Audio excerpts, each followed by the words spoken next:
Li Midyada Mêrdînê jî navenda perwerdeya gel ji bo ciwanan kursa kickboksê vekir.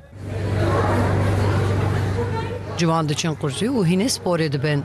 Kursa kursa kickboksê em sürekli böyle kursê vekin ji bo zaroka bedenen hem ruhen hem sağlıken hiç nealmeti tiştî sadece ji bo sağlıka vanekî ev spor zehb qenca.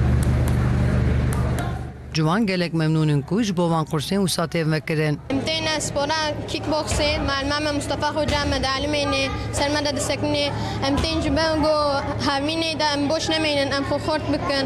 أسعدنا فيدي معلم تعلم بوكسي بناء بعلم بوكسي ساعتنا فيدي أم تشتاد علمن أم مصطفى حجيمة خديجة رازي بتشتا ما دعلميني Ciwan rojî di saetan diçin kursê.